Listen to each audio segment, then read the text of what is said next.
Hello everyone, मैं नीलम सिंह अपने YouTube channel new GK में आपका स्वागत करता हूं। जैसा कि हमने आपको बताया था कि हम भारतीय संविधान की कड़ी लेकर के आएंगे, जिसमें हमने पिछले लेक्चर्स में समझा कि भारतीय संविधान कितना महत्वपूर्ण है हमारे एग्जाम्स के लिए।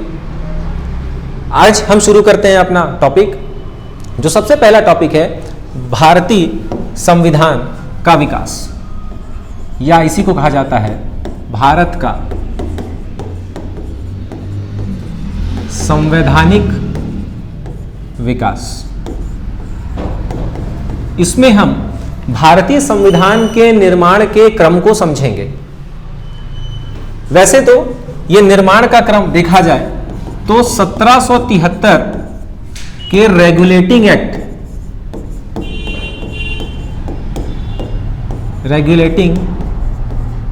एक्ट के साथ शुरू होगा और भारत के संविधान के निर्माण में आकर के पूर्ण होता है। लेकिन इन एक्ट्स के डेवलपमेंट को मैं छोड़ते हुए आगे बढ़ रहा हूं। इसके लिए अलग से मैं आपको एक वीडियो उपलब्ध करा दूंगा कुछ समय के बाद। मैं आपको एक कहानी पर लेकर के आता हूं। द्वितीय विश्व युद्ध के समय, जो 1939 से 1945 तक चला। इस युद्ध के दौरान भारतीय घटनाक्रम को समझिएगा। जब द्वितीय विश्व युद्ध होता है तो ब्रिटेन एक पक्ष में होगा। ब्रिटेन के विरुद्ध जर्मनी, आपने हिटलर का नाम सुना ही होगा। इटली में मुसोलिनी का नाम आपने सुना होगा। जापान, ये सब एक पक्ष में थे, ब्रिटेन दूसरे पक्ष में था अपने सहयोगियों के साथ। इस दौरान हमारे वायसराय, जो भारत में ब्रिटेन के वायसराय थे, उनका नाम था लॉर्ड लिनलिथगो। और लॉर्ड लिनलिथगो ने यह घोषणा की कि भारत द्वितीय विश्व युद्ध में ब्रिटेन के पक्ष से शामिल होगा। जब भारतीयों को इस घोषणा का पता चला तो उन्होंने विरोध करना शुरू किया और कहा गया भारतीयों के द्वारा कि आपको यदि भारत को शामिल करना था तो भारतीयों से पूछा जाना चाहिए था, क्योंकि अभी तक 1935 के भारत शासन अधिनियम के माध्यम से 1937 में भारत में प्रथम आम चुनाव हुए। देखें, भारत शासन अधिनियम, भारत शासन अधिनियम 1935, जिसके माध्यम से भारत में प्रथम आम चुनाव संपन्न कराए गए 1937 में, जहां प्रांतों में भारतीयों द्वारा निर्मित सरकारों की स्थापना की गई। और उन्होंने लॉर्ड लिनलिथगो की इस घोषणा का विरोध किया और कहा कि हम अपने प्रांतीय विधानसभाओं से इस्तीफा देते हैं।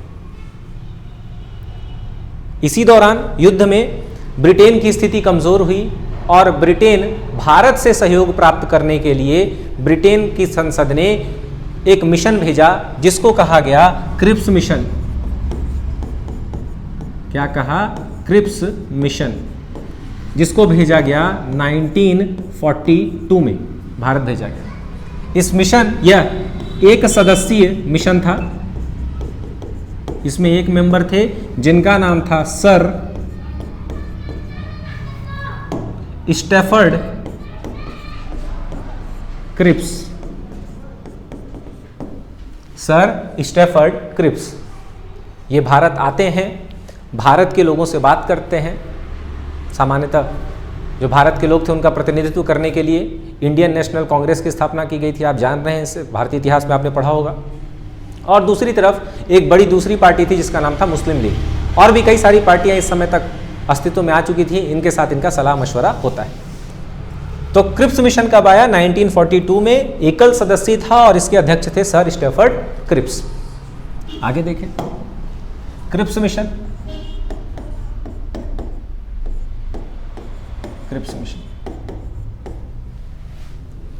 क्रिप्स मिशन ने अपनी कुछ सिफारिशें दी और सिफारिशों में प्रमुख सिफारिश ये थी कि भारतीय संघ का निर्माण किया जाएगा और भारत के लिए एक संविधान सभा बनाई जाएगी।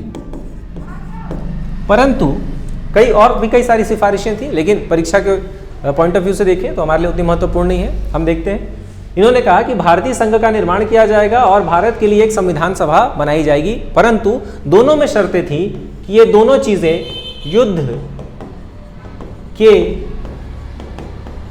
बाद की जाएगी, मतलब द्वितीय विश्व युद्ध समाप्त हो जाएगा उसके बाद की जाएंगी। परंतु द्वितीय विश्व युद्ध में ब्रिटेन का पक्ष कमजोर था और इसकी कोई गारंटी नहीं थी कि ब्रिटेन जीत पाएगा, और भारतीयों की मांग थी कि आप हमारी सुविधाएं, हमारी मांगों को आप अभी पूरा करें, उसके बाद हम आपकी हेल्प करने पर विचार करेंगे। तो इसका विरोध किया गया। गांधी जी ने इस प्रस्ताव को पोस्ट डेटेड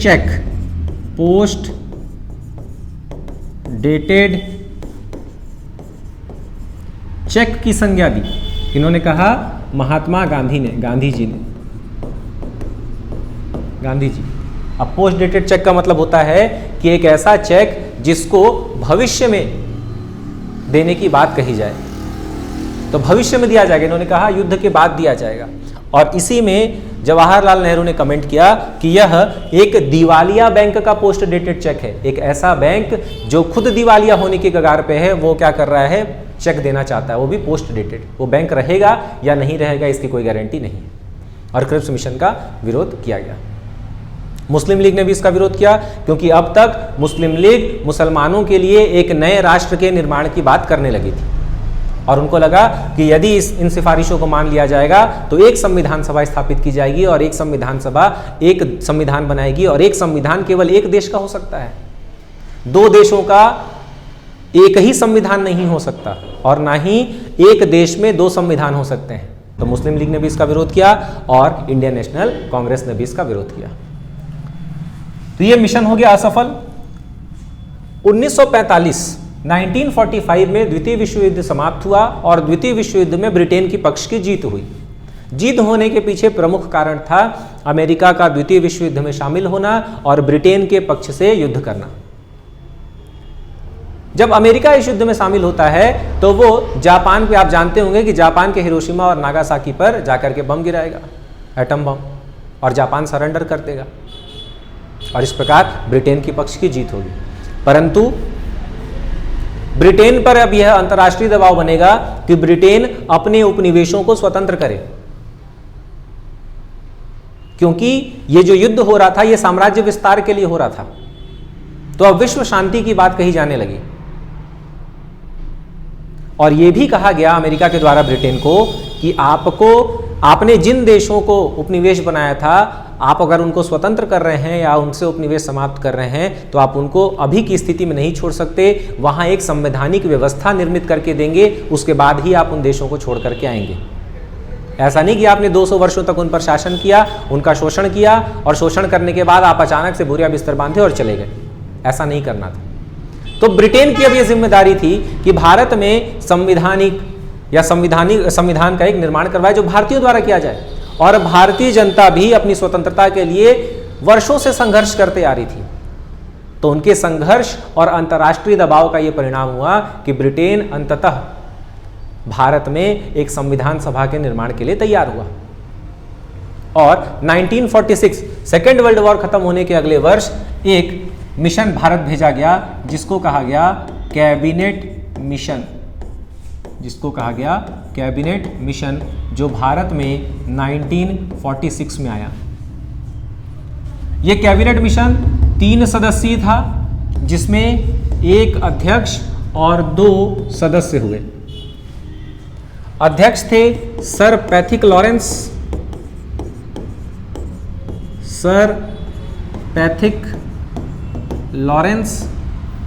जबकि सदस्य थे इनके वही स्टैफर्ड क्रिप्स, पहला नाम सर स्टैफर्ड क्रिप्स, जबकि दूसरे सदस्य थे sir V Alexander, sir A V Alexander. Cabinet mission Bharat आया, 3 सदस्यीय मिशन जिसमें अध्यक्ष सर पैथिक लॉरेंस और 2 जो मेंबर्स थे सर स्टेफर्ड क्रिप्स और sir A V Alexander. Cabinet mission Bharat आता है, भारत के लोगों से बात करता है और अपनी सिफारिशें रखेगा। आगे देखते हैं इनकी सिफारिशें क्या थी। तो कैबिनेट मिशन ने क्या क्या सिफारिशें दी, इनकी सिफारिशों को देखें जरा। तो कैबिनेट मिशन की बिल्कुल वही सारी सिफारिशें। पहला,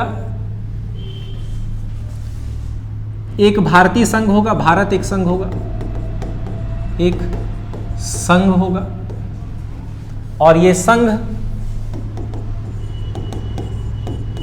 ब्रिटिश प्रांत प्लस देसी रियासतें और प्लस कमिश्नरी क्षेत्रों से मिलकर बना होगा। भारत जो संघ होगा ये ब्रिटिश प्रांत, देसी रियासतें और कमिश्नरी क्षेत्रों से मिलकर बना होगा। दूसरी सिफारिश थी इनकी कि भारत का संविधान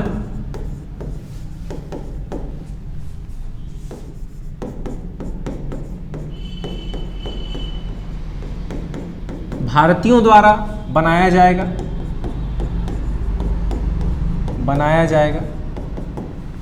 भारत का संविधान भारतीयों द्वारा बनाया जाएगा। किन भारतीयों द्वारा बनाया जाएगा? तो भारतीयों के लिए एक संविधान सभा, एक संविधान सभा का गठन होगा, और इन संविधान सभा में कुल 389 सदस्य होंगे, 389 सदस्य होंगे और इन सदस्यों को भी 3 कैटेगरी में डिवाइड किया गया। कौन कौन सी कैटेगरी? वही जो पहले हमने कैटेगरी पढ़ी है कि भाई ब्रिटिश प्रांत, देशी रियासतें और कमिश्नरी क्षेत्र से। तो ब्रिटिश प्रांत से कितने लोग होंगे भाई? ब्रिटिश प्रांत,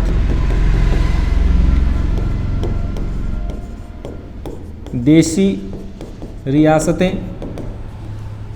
और कमिश्नरी क्षेत्र। ब्रिटिश प्रांत, देशी रियासतें और कमिश्नरी क्षेत्र। ब्रिटिश प्रांत से होंगे 292 सदस्य, देशी रियासतों से 93 सदस्य और कमिश्नरी क्षेत्र से होंगे 4 सदस्य। इनको जोड़ेंगे तो 389 मेंबर्स आपको मिलेंगे। ब्रिटिश प्रांत के सदस्य जो होंगे ये क्या होंगे? निर्वाचित। और इनका निर्वाचन कैसा होगा? इनका निर्वाचन होगा अप्रत्यक्ष। कैसा निर्वाचन होगा? अप्रत्यक्ष निर्वाचन होगा। कैसे? तो ये प्रत्येक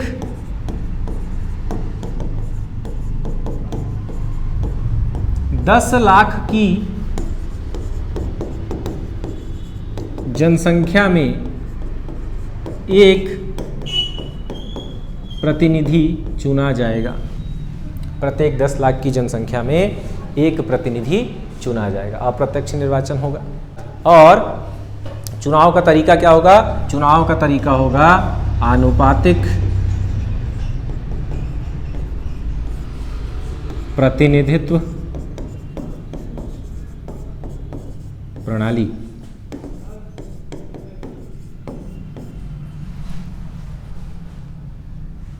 प्रोपोर्शनल रिप्रेजेंटेटिव सिस्टम, आनुपातिक प्रतिनिधित्व प्रणाली। इस माध्यम से इनका चुनाव होगा।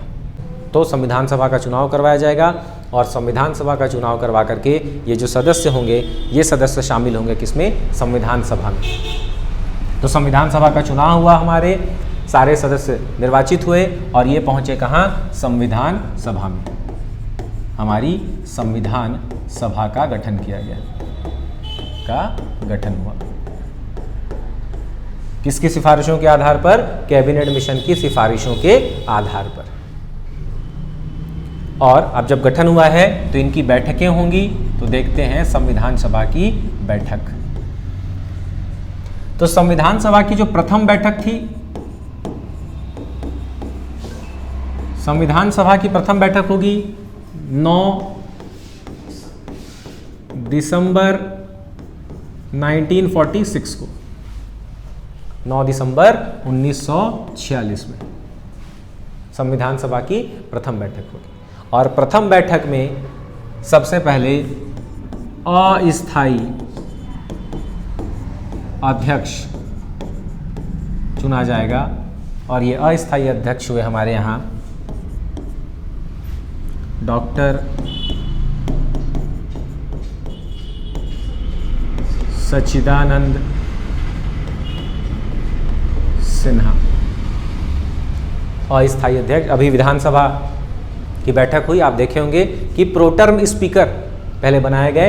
उन प्रोटर्म स्पीकर ने स्थायी, जो स्पीकर कहो या स्थायी अध्यक्ष कहो, जैसे प्रोटर्म स्पीकर हमारे रामविचार नेताम जी चुने गए, उसके बाद उन्होंने स्पीकर का निर्वाचन करवाया जो डॉक्टर रमन सिंह चुने गए, चूंकि निर्विरोध थे इसलिए वोटिंग की कोई बात नहीं आई।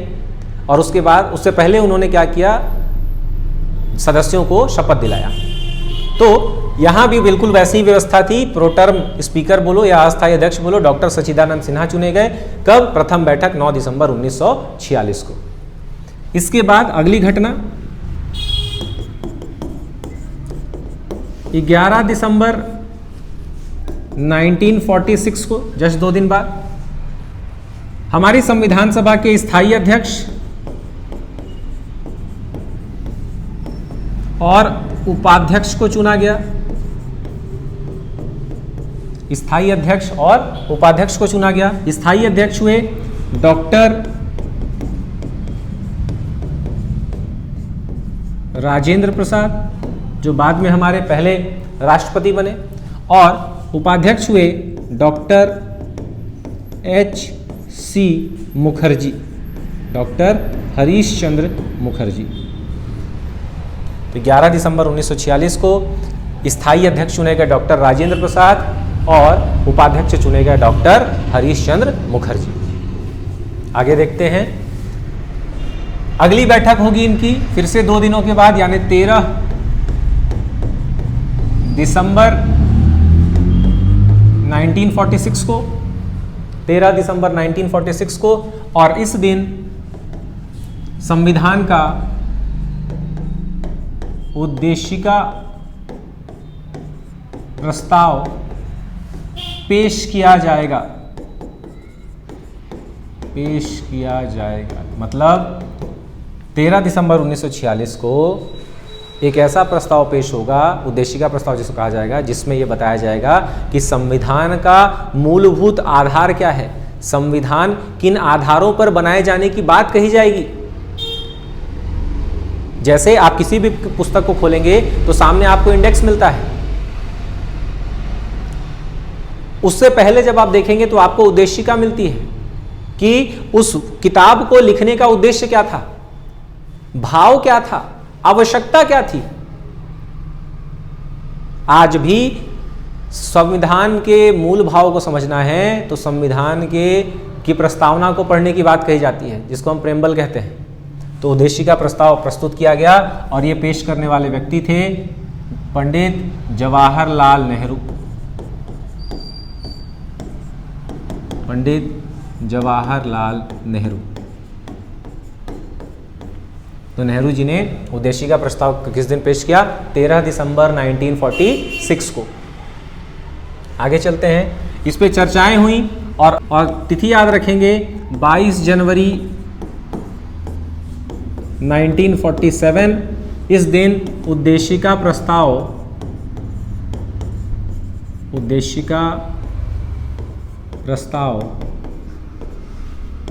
पारित हुआ। उद्देशिका प्रस्ताव क्या हुआ? पारित हुआ 22 जनवरी 1947 को। ठीक है, यहां तक समझ में आया? फिर से एक बार देखेंगे। संविधान सभा का गठन, पहली बैठक 9 दिसंबर 1946, अस्थायी अध्यक्ष डॉक्टर सच्चिदानंद सिन्हा को चुना गया। 11 दिसंबर 1946 को दूसरी बैठक होगी और स्थायी अध्यक्ष चुना जाएगा डॉक्टर राजेंद्र प्रसाद और उपाध्यक्ष बनेंगे डॉक्टर H.C. मुखर्जी। 13 दिसंबर 1946 को उद्देशिका प्रस्ताव पेश किया जाएगा, पेश करता है पंडित जवाहरलाल नेहरू, और 22 जनवरी 1947 को उद्देशिका प्रस्ताव जो होगा संविधान सभा से पारित हो जाएगा। आगे देखते हैं इस प्रकार 2 वर्ष 11 माह और 18 दिन 2 वर्ष 11 माह और 18 दिन के प्रयासों से हमारा जो संविधान था वो संविधान का निर्माण पूर्ण होगा। अब इस बीच क्या घटनाएं हुई? 22 जनवरी 1947 से लेकर के, ठीक है, अगले 2 वर्षों तक, 2 वर्ष 11 माह 18 दिन, इस दौरान संविधान सभा की बैठकें की गई। इस दौरान संविधान सभा में विभिन्न समितियां बनाई गई। आगे की कक्षाओं में हमको उसको डिटेल से पढ़ना है कि कौन कौन सी समिति बनाई गई और समिति के अध्यक्ष कौन कौन थे। जैसे आप सुनते होंगे कि डॉक्टर भीमराव अंबेडकर को संविधान का पिता कहा जाता है, भारतीय संविधान का। क्यों कहा जाता है? क्योंकि उन समितियों में जो ड्राफ्ट कमेटी थी, प्रारूप समिति, उसके अध्यक्ष डॉक्टर भीमराव अंबेडकर थे। तो 1947 में ही, ठीक है, 1947 में ड्राफ्ट कमेटी बनाई जाएगी। 1947 प्रारूप समिति और प्रारूप समिति के अध्यक्ष हुए डॉक्टर B.R. अंबेडकर। प्रारूप समिति के अध्यक्ष हुए डॉक्टर भीमराव अंबेडकर। इसके अलावा इनके सदस्य भी थे। आगे आने वाली कक्षाओं में हम संविधान सभा की समितियों के बारे में देखेंगे, उसको डिटेल करेंगे। आगे बढ़ते हैं। 2 वर्ष 11 माह 18 दिन निकले और अंततः वो दिन आया 26 नवंबर 1949। इस दिन संविधान का निर्माण पूर्ण हुआ। भारतीय संविधान का निर्माण पूर्ण कब हुआ? 26 नवंबर 1949। और आप ये नोटिस करते होंगे कि 26 नवंबर 1949 को याद रखने के लिए हर वर्ष 26 नवंबर के दिन विधि दिवस मनाया जाता है। 26 नवंबर 1949 इस दिन संविधान का निर्माण पूर्ण हुआ और संविधान के कुछ उपबंध लागू किए गए। संविधान के कुछ उपबंध लागू किए गए। उन उपबंधों में कुछ प्रमुख उपबंध हैं जिसको आप देख सकते हैं। CITE, C सिटीजनशिप, नागरिकता। I इंटरिम गवर्नमेंट, अंतरिम संसद। जो संविधान सभा थी उसे अंतरिम संसद में परिवर्तित कर दिया गया। T टेम्पररी प्रोविजन, अस्थायी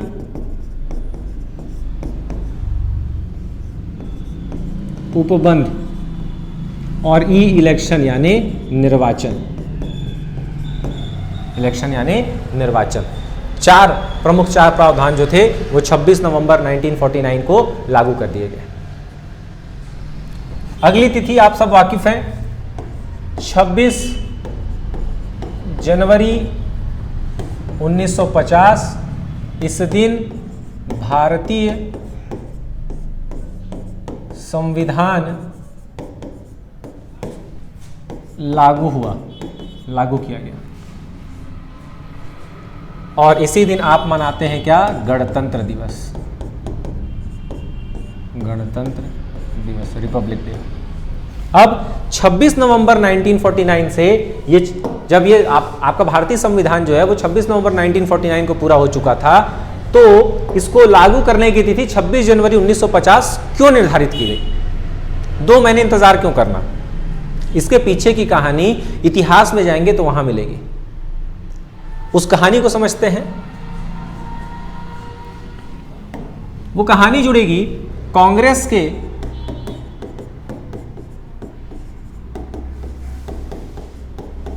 लाहौर अधिवेशन से। कांग्रेस के लाहौर अधिवेशन से जो 1929 या ऐसा कहा जाए 31 दिसंबर 1929 को हुआ लाहौर में हुआ। किस नदी के तट पर? तो रावी नदी के तट पर। रावी नदी के तट पर। समझते हैं यहां क्या हुआ, घटना क्या थी उस दिन। यहां पास इस अधिवेशन के जो अध्यक्ष थे वो जवाहरलाल नेहरू थे। अध्यक्ष थे जवाहरलाल नेहरू।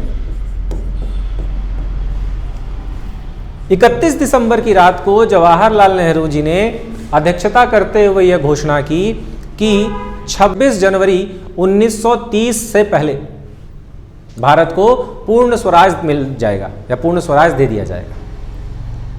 इस बात की घोषणा कौन करता है? जवाहरलाल नेहरू करते हैं कांग्रेस के लाहौर अधिवेशन में। और 26 जनवरी 1930 से इंडियन नेशनल कांग्रेस के द्वारा 26 जनवरी के दिन को स्वतंत्रता दिवस के रूप में मनाया जाना प्रारंभ किया जाने लगा।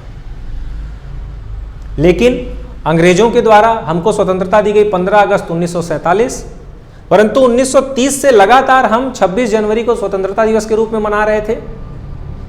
इसलिए उस दिन को याद रखने के लिए हमने भारतीय संविधान के लागू करने की जो तिथि थी उसको क्या किया? उसको 26 जनवरी 1950 किया गया। इस बात को याद रखिएगा कि भारतीय संविधान का निर्माण 26 नवंबर 1949 को हो चुका था।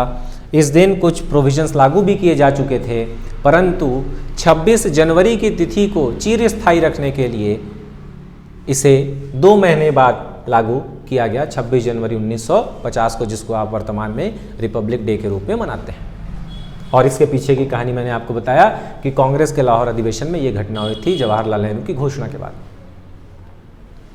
ठीक है, तो ये भारतीय संविधान का विकास था। अभी ये ऊपरी तौर पर मैंने बताया हुआ है, जैसे जैसे लोग जुड़ते जाएंगे हम इसको डिटेलिंग करते जाएंगे। अभी मैंने केवल इस टॉपिक का एक इंट्रोडक्शन आपके सामने प्रस्तुत किया ताकि आप इस टॉपिक से अपने आप को जोड़ सके। गहराई में हम धीरे धीरे उतरेंगे, सारी चीजें पढ़ेंगे, जैसे हमने अभी आपको सीधा क्रिप्स मिशन पे उतारा। ये देखिए क्रिप्स मिशन पे आप उतरे सीधा, क्रिप्स मिशन पे।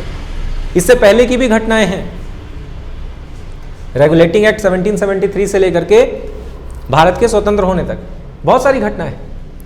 तो ये केवल एक जनरल इंट्रोडक्शन है। चूंकि इस फेस में ज्यादा प्रश्न पूछे नहीं जाते इसलिए मैंने इस फेस को छोड़ दिया है, बट इस पे आपको वीडियो जल्दी ही उपलब्ध करा दिया जाएगा। आप उसको डिटेल में देख सकते हैं, समझ सकते हैं। जो जानने के इच्छुक हैं वो उसको देख सकते हैं उस वीडियो को। बाकी किसी भी प्रकार का डाउट हो तो कमेंट करें, आपके डाउट को रिजॉल्व करने का प्रयास हमारे द्वारा किया जाएगा।